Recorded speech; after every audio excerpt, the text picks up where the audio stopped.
Welcome to another video here on the Giant Take Podcast YouTube channel. Here's another clip from our most recent episode of the Giant Take Podcast, where you can find on Apple Podcasts, Spotify, or wherever you listen to podcasts. Alex had a good idea. He said, let's do this. The Giants roster is being torn apart, and you can only pick 5 players. Keep them. You have to keep 5 players from the 2021 season. Who would they be? I don't know if I repeat in the clip or not, but if I do, okay. But now you know the premise. So go check it out and enjoy. Exciting part. I'm ready. Yes, I'm ready. All right, so your exciting idea of here we have this situation here in your little game. The Giants roster is being hypothetical situation. Right. Hypothetical. Well, the Giants roster is being torn apart. You can only keep 5 players from the 2021 season. Who are they? I feel like it's kind of like a fantasy draft that you would do in Madden, where you restart and there's only 5 people you can keep. The rest you have to kind of. You can think about it like that. Yeah. So. We have probably 5 completely different lists. We don't know what the lists are. We wanted to keep it secret, so we would hear each other's. Alex texted me already that whatever he's going to make fun of me no matter what, no matter what my list is. Unless you have the same list as me. The thing is, everyone can have their own interpretation of this. So I don't know how that works. Yes, this is just your logic. Fair. But that's fair. If your logic thinks that every one of my picks is stupid, fine. Let's go into our and this is no particular order. It's not ranked 1 to 5. It's just 5 players. Let's start out with your number 1. Yeah. Because I'm not going first. Andrew Thomas. I think this is obvious. Andrew Thomas. You didn't put Andrew Thomas at number 1. Oh, okay. I didn't have them in order. This isn't in order, right? We're just like, it's just. No, it's just funny because like I was going to start with him too. I mean, he was the first person I put down, to be fair. He is if I could only keep one, it would be him. Yes. I have the same thing. Andrew Thomas had a hell of a season, played through injury, was a really good left tackle. Looks like he's going to be a cornerstone for this team for years to come. He's definitely a guy who I want to keep on this team. And I think there's no doubt about it. There's 2 players for me who I think you have to keep. They're definites, and I think besides that, maybe you can move a few players around. And I would have to say, sort of foreshadowing to my list. Most of my players, I'm keeping them because it has to do with age. They're younger than older. I don't think I have any 30-year-olds on my team, or my 5 players are over the age of 30. So that's something that you'll see that kind of is a repetition factor in my decision making of these 5 players. But anyway, yes, Andrew Thomas is also the first player that I wrote down. He had a great second season. I think, Alex, you said he only allowed 1 sack in one of the podcasts. You said that. 2 sacks, 1 against Robert Quinn and 1 in garbage time. There you go. And the 1 against Robert Quinn probably wasn't even his fault. So he's young, and he also can improve even more. So that's why I put him down. Since you started with your first, I will do my second. That's going to be Xavier Mckinney. I assume you have him on your list. You should if you don't. Yep. He's young. He's the best Giants player stats-wise, I would say, at there. Here, I had a long description, then I made it shorter. I said he's young, and he was the best Giants player stats-wise at their respective position this season. And then just sum that down to he was basically the best Giants player this season with 5 interceptions. Yeah. He led the league in interceptions, I want to say, for a tiny little bit of time before Trayvon Diggs went absolutely insane. And some other safeties, I think went above that list in interceptions. But he's a player you can... J.C. Jackson, yeah. He's a player you can build around. He's my number 2 guy. Alex, go ahead. Yeah, I agree with McKinney. McKinney and Thomas are the 2 guys I think you have to have on here. The rest, I think, are debatable. I think there's some players here. I have special mentions also because, I need to get ahead of everyone here. I think there's different players you could go, but Xavier McKinney, X-Man, whatever you want to call him. He started the season not great for the first few weeks, but he really developed into a really nice player, so I was happy to see, and he's definitely a future piece. And having I think safety is one of those players or one of those positions that people undervalue, kind of like a running back or a middle linebacker, where they don't really see it as like one of those super high value positions, such as an edge rusher, an offensive tackle, a QB. I think safety's up there, or even a corner. I think safety's up there, especially with how many teams play too high now, with QBs like Pat Mahomes, Herbert, Josh Allen, who can really destroy you on those big plays. Those deep safeties are really important in today's NFL. So definitely like McKinney. And just before you go to your next player, I'd just like to say that no offense to the Giants team, but I mean, offense should be taken because this was supposed to be a hard exercise of trying to find 5 players. It wasn't as hard as you would think. Like going down their depth chart of how many players are either injured, who I would be like, oh, I don't want them on my top 5, or like they were like, I had a clear vision of who I wanted. So maybe it could be hard, but maybe it's just like I knew in advance like who I really wanted to keep. But I mean, Alex, I think you could back me up on this. Like there are players on that list that it's like, yeah, I don't really want to put them in my top 5. Like I have no interest. I also feel like, though, besides the top 2 in Thomas and McKinney, I think after that, there's probably 7 or 8 players who are like very even. So that's what I mean by hard. I think these final 3 spots are hard to kind of fit in because you got all sorts of players. Right, you could choose a handful that are similar levels. All right, you're up. Leonard Williams. I'm not a fan of his that much because of his contract, but in this hypothetical situation, we're talking about the player. We're not talking about the contract. We're not talking about stupid Dave Gettleman signing him to a $63 million deal. Leonard Williams is, a very good player on this defense. He's important. I think he's solid. He's still youngish. I think only 27. Why not keep him around? I think he's one of those players that you don't find everywhere. I think you can find some better linebackers, wide receivers, etc., but I don't think you can find many players that are better than Leonard Williams at his position. You can, but not many. I would like to say, Alex, that I'm doing well, not getting made fun of, and we're also thinking alike. Great minds think alike here. Podcast co-hosts think alike. As we're gonna definitely have the same list, and it's gonna be really bad. After you try to do this to diversify the list between each other. Yep. I don't think we will, because my next one's a weird one. You won't pick them. We'll see. Okay, so Leonard Williams had 11.5 sacks in his 2020 season, probably the best season of his career. We already know that. He had actually more sacks than I thought, Alex. He had 6.5 this past season, which isn't even that bad. For how much he's getting paid, yes, I know. We've heard this before. He should be getting more. Khalil Mack level sacks, when he was in his prime. And Aaron Donald level sacks when he's in his prime right now, but he's getting he's not getting Aaron Donald money, but he's getting a lot of money. Okay. So he should have more sacks than 6.5 this past season. He had 81 combo tackles, 5 tackles for loss, and 14 QB hits. I want to say I was pleased with his stats looking at it after this season than what I expected. I actually expected much less. And for him to have 81 combo tackles and 5 tackles for loss, 14 QB hits, the sacks level is okay with 6.5.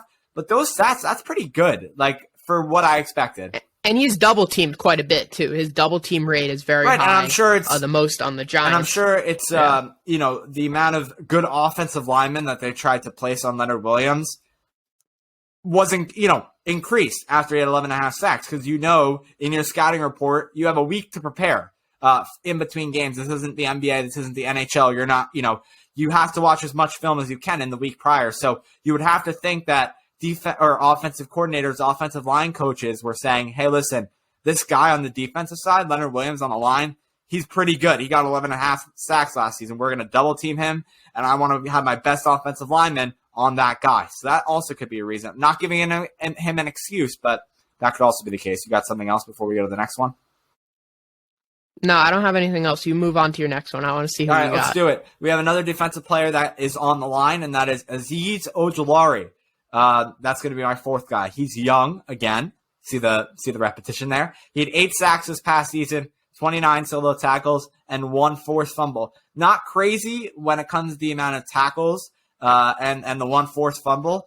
I mean, pretty good anyway. The 8 sacks is what stands out to me. Had more sacks than Leonard Williams this season, right? I just said 6.5 for Leonard Williams, 8 for Azeez Ojulari, a great young talent. We knew that it was a steal when we got him in the 2nd round. We were very happy with that pick, Alex. I remember that night on draft night when we got him in that 2nd round. So exciting guy. That's my 4th player. This is tough for me. This is where it got really tough. After those first 3, I was kind of like, that this is reasonable. I'm even still debating it right now. It's that tough. I'm going to go Dexter Lawrence. I know this is kind of a weird one. Dexter Lawrence at that defensive tackle position, there's definitely some decent players out there, but I think Dexter Lawrence made some, decent strides this season, especially when it came to rushing the passer. He always ate in the run game, but he even got some pressure on the QB this season. So I think Dexter Lawrence could be a guy who might get better as the years go on. I know he was drafted the same class as Daniel Jones going into his 4th year now. I still like him as a player, and I think on the defensive line where we struggled, he's a decent player there. And for me, Azeez Ojulari, he has good sack numbers, but his pressure numbers weren't great, and his QB hit numbers weren't fantastic. And some of the sacks came against, or 2.5 of the sacks came against one offensive lineman who was very bad. So you also have to take that into context. The Carolina offensive lineman, I forget his name now, but he's terrible. All right, so let's talk about this for a minute. I was looking at him, obviously, because I said I had repetition of young players. So I was looking at all the young players the Giants have. He was up there, but honestly, compared to Azeez Ojulari, I see more potential in him after 1 season than I do for Dexter Lawrence in 2, right? It's only been 2 seasons for Lawrence. Or is he, what did he just play his 3rd? He just played his 3rd. Same class as Daniel Jones. So I saw more potential for Azeez Ojulari than I know 2 different positions, right? They played. Dexter Lawrence, an interior guy, and Azeez is an on the edge. So 2 different positions I know, but again, I saw more potential in Azeez Ojulari in 1 season than I did with Dexter Lawrence in now his 3rd season that he just played. Alex, and I want to know now because, okay, fine, because you're about to be up, so I'll ask the question. That's okay that you have Lawrence. Is Ojulari your 5th? Because if not, then yeah, I would say that's bad, in my opinion. Just answer. I don't have Ojulari. Yeah. No, I don't have him. So in yeah, then I'm looking at this, right? Dexter Lawrence, he had 11 QB hits, 5 tackles for loss, and 54 tackles with 2.5 sacks this season, which I think, he was very good this season. He's been progressing every year, so I think he's been solid. Ojulari just hasn't had the numbers. I think he can be a functional edge rusher in the NFL, but I don't think he's going to be a top-tier guy. And I think Dexter Lawrence, I get he's a few years in now, but I think he has the ability to be a top-tier guy. When you're talking about Azeez Ojulari, a guy on the edge who should be more involved in getting past the quarterback or getting to the quarterback, he only has 1 more QB hit than Dexter Lawrence, if you think about it that way. I get that, and which QB hits sometimes is even more indicative of than sacks because it's sometimes more important because it throws off the QB. I think from someone on the interior, Dexter Lawrence, who has a much higher double team rate than Azeez Ojulari, who had one of the lowest double team rates out of anyone in the National Football League that played on the edge. I think I'm just not sold on Azeez Ojulari as a player who I would want in my 5. I think he's a good player. Okay. So the deal with that is, though, and what I don't agree with you with, I understand that Dexter Lawrence is there more as an interior guy. He's there to stop runs. He's there to pancake the running back as they try to get past them on halfback draws. He's not going to get to the quarterback, like you said, as Ojulari would on the edge. That's just how football works. The edge guys are more likely to get past the offensive linemen, what would that be? The tackles, the offensive tackles on the outside, and get to the quarterback. Whereas interior defensive linemen aren't naturally supposed to, they're not going to get there as quick. That's just how football works. Anyway, I still think 2.5 sacks is low this season, though. I feel like he should be having more sacks with a large Ojulari having 8. I just don't agree, and that's it. That's all I'll say on that. I think you should have Ojulari when you're talking about guys on the defensive line. I think you should have Ojulari over Lawrence, and that's it. I can end it there. We can go to our 5th player. I just real quick, you can't. I got one more thing to say. I think you got to go Lawrence because you're looking 13 versus 12. Lawrence having 12, Ojulari having 13 in QB hits. They're getting to the quarterback at about the same rate, and one of them is double teamed often on the inside. Azeez Ojulari is double teamed at, I believe, 11% compared to Dexter Lawrence. Oh, you looked at that stat up while I was talking. No, I looked it up earlier, actually. Well, I looked up the Azeez Ojulari stat when you were talking about it, because I didn't realize you were going to have him. But so I had to defend myself. But yeah, the double teams where they're playing, I think Dexter Lawrence is more valuable. That's all I'm going to say. You move on to your 5th player. No, I think you're doing the 5th player. I think I did Ojulari first. Oh, I'm doing the 5th player. But now you see, this is what happens. We're just going to counter each other. I just like to say I haven't had any stats pulled up, and as a viewer of the team, right, you want to take the eye test into consideration as well. We keep on bringing up the numbers of sacks. In the eye test of just watching this New York Giants team every single week, Ojulari is the better player. That's it. My eyes see Dexter Lawrence get to the quarterback a whole bunch more often than Azeez Alex, Ojulari. That's who's your my fifth eyes. player? My fifth player.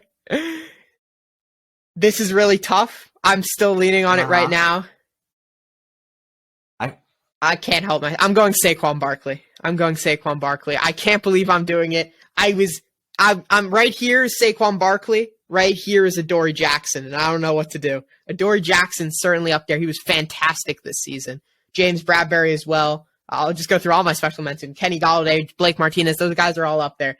But I'm thinking, this is in my hypothetical situation where we're destroying the whole team, rebuilding the whole team. If we can fix this offensive line in this hypothetical new team, Saquon Barkley, it's just Saquon. I'm just in love with Saquon Barkley, and that's really the problem. I can't get over it. But I think Saquon Barkley in the right team is just more valuable than Adoree Jackson or James Bradbury. I think you can get a competent corner for that value. I know I'm one of those people who the running back positions isn't as valuable as a position like the corner or the defense or an edge or an offensive lineman. But I don't know. Saquon Barkley, he's just too good of a talent for me to let go. That's really it. No, there's no stats to back it up because I know the stats don't look good from last season.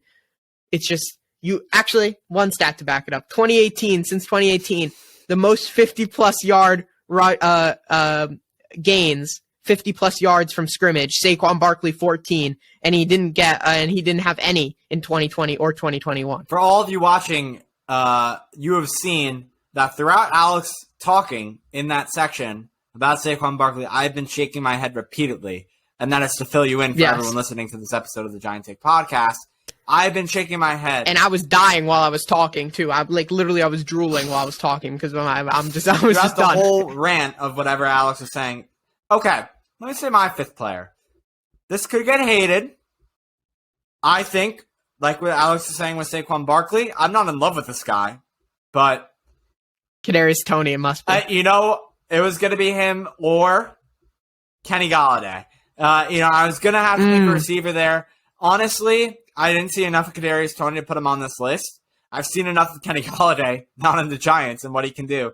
Kenny Golladay, I have here written down, with the right system, with a good QB, just good, I think. Because Daniel Jones, what we've seen, is not really good. And then a deep throw, and deep throw looks. That's it. I mean, that's all I'm asking. Obviously, it was too hard this season for Jason Garrett, Joe Judge, and Freddie Kitchens to have deep looks getting thrown to Kenny Golladay. That's all I ask. Maybe throw a few deep looks a game. Maybe three to five. Is that too crazy to ask? I'm sorry. Is that too crazy to ask? If you can do that, I think Kenny Golladay can, once again, which he has been before, be a top 5 wide receiver in the NFL.